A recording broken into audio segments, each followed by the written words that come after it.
Hello student, welcome CBSE physics. पहले तो बच्चों थैंक्स 1000 सब्सक्राइबर और 1 लाख व्यूज का जस्ट 3 और 4 मंथ में। तो ऐसे ही जुड़े रहें। क्वेश्चन है, एक इलेक्ट्रॉन हाइड्रोजन एटम के अंदर जंप करता है सेकंड एक्साइटेड स्टेट से फर्स्ट एक्साइटेड स्टेट। बच्चों बार बार बताया है कि एक होती है ग्राउंड स्टेट, एक होती है हमारी एक्साइटेड स्टेट। तो ग्राउंड स्टेट को n=1 कहा जाता है। ये बात बच्चे याद रखें। कमेंट्स में क्वेश्चन का जवाब गलत आया कई बच्चों का।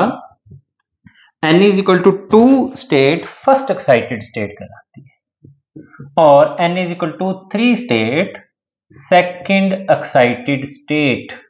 बच्चों इन दोनों को कोरिलेट करें इस बात को।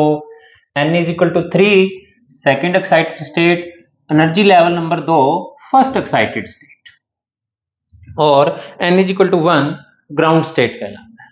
तो अब बच्चों क्वेश्चन दोबारा आए कि एक सेकंड एक्साइटेड स्टेट से फर्स्ट एक्साइटेड स्टेट में इलेक्ट्रॉन जंप किया तो कौन सी सीरीज आएगी। तो जब भी इलेक्ट्रॉन फर्स्ट लेवल में जंप करता है तो लाइमन, और सेकंड लेवल में जंप करता है तो बाल्मर सीरीज ऑब्टेन होती है।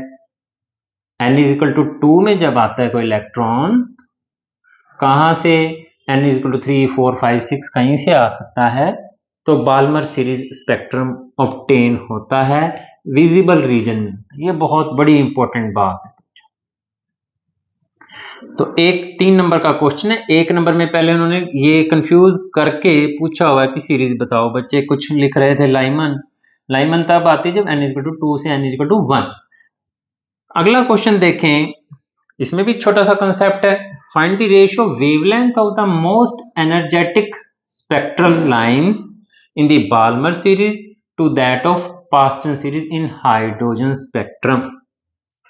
तो बच्चों अगर बात की जाए, एक तो क्वेश्चन के आंसर की होती है, एक क्वेश्चन प्रेजेंटेशन की बात होती है। दो बातें होती हैं, आपको क्वेश्चन का जवाब आता है कि नहीं, प्रेजेंटेशन कैसी है। तो यहां पे n=2 बाल्मर सीरीज आंसर है बट प्रेजेंटेशन नहीं है। प्रेजेंटेशन में आपको लिखना चाहिए कि when electron jump from n=3, 4, 5 किसी भी स्टेट से to n=2 state we get Balmer series. तो ये एक अच्छा प्रेजेंटेशन होगा आंसर का। डायग्राम बना दिया। डायग्राम हर क्वेश्चन के आंसर का डायग्राम बनता है फिजिक्स में बच्चों। तो आंसर अलग बात है, प्रेजेंटेशन अलग बात है। मार्क्स प्रेजेंटेशन के भी होते हैं।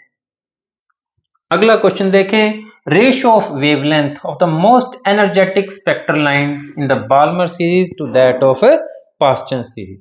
तो बाल्मर सीरीज में मोस्ट एनर्जेटिक का लेना देना देखो, एनर्जी जो है वो वेवलेंथ के इनवर्सली प्रोपोर्शनल होती है।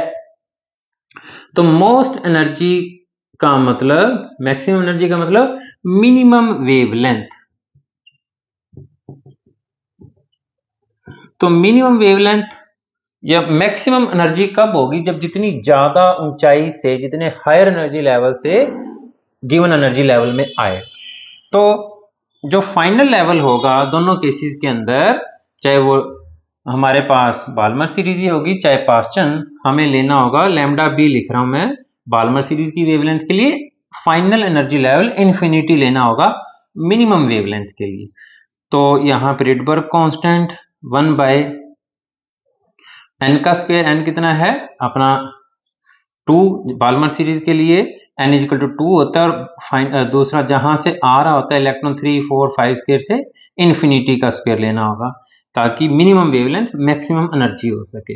तो 2 का स्क्वायर क्या हो जाएगा, 1/∞ 0 होता है, r 1/4 -0 या r/4।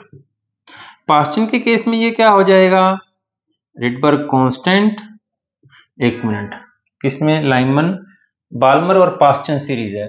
Lyman, Balmer, Paschen. Paschen के लिए क्या हुआ हमारे लिए, फाइनल एनर्जी लेवल कौन से में आएगा, थर्ड में। कहां से, इन्फिनिटी या हायर एनर्जी लेवल, सबसे हायर एनर्जी लेवल से।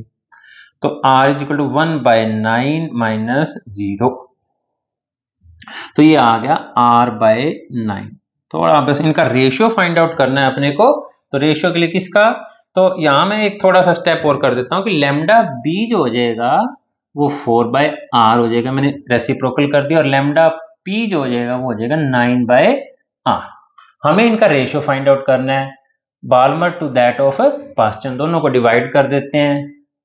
4/R इंटू R/9, तो 4/9 आ जाएगा। इसको हमेशा आंसर को, नीचे जगह होती तो मैं नीचे जगह पे लिखता बाल्मर अपॉन पास्टन 4/9, एक बॉक्स में डाल दें ताकि जब टीचर पेपर चेक करे तो उसको दिख जाए आंसर कि हाँ बच्चे ने आंसर ठीक किया हुआ है।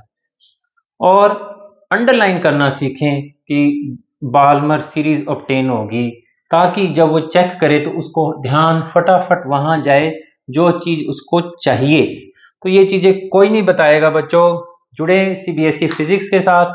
फिर से थैंक यू, इतने अच्छे व्यूज, इतने अच्छे सब्सक्राइब, थैंक यू बच्चों।